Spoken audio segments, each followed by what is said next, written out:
parle football maintenant, ce sera l'événement de cette fin d'année, le mondial des clubs avec une finale prévue dimanche prochain au Japon. Depuis aujourd'hui, eh bien, les deux clubs phares, le FC Barcelone et River Plate, l'Argentin, connaissent leurs adversaires pour les demi-finales prévues en milieu de semaine. Et surprise, ce sont deux clubs asiatiques qui ont réussi à se qualifier. Steve Jourdain.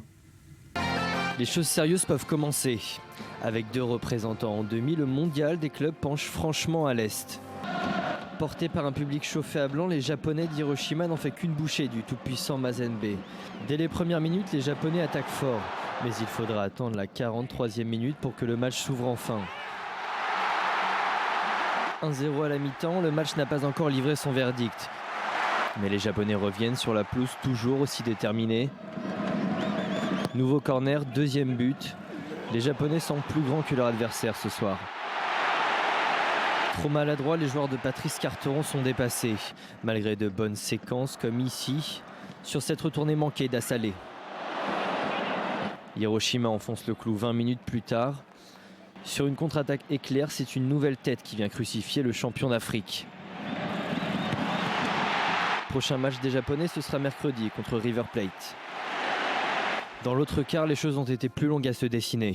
Le Guangzhou Evergrande, ici en rouge, s'est défait des Mexicains du CF América au bout du suspense. Les hommes de Scolari ont longtemps couru après la balle et c'est sans grande surprise que les Mexicains ouvrent la marque à la 55e. Porté par un Paulinho des grands soirs, le club chinois revient néanmoins au score 15 minutes plus tard. Sur cette contre-attaque d'école, la défense mexicaine est aux abois. Dans les arrêts de jeu, l'ancien milieu de Tottenham refait parler de lui. Sur cette tête rageuse, l'international brésilien envoie son équipe en demi.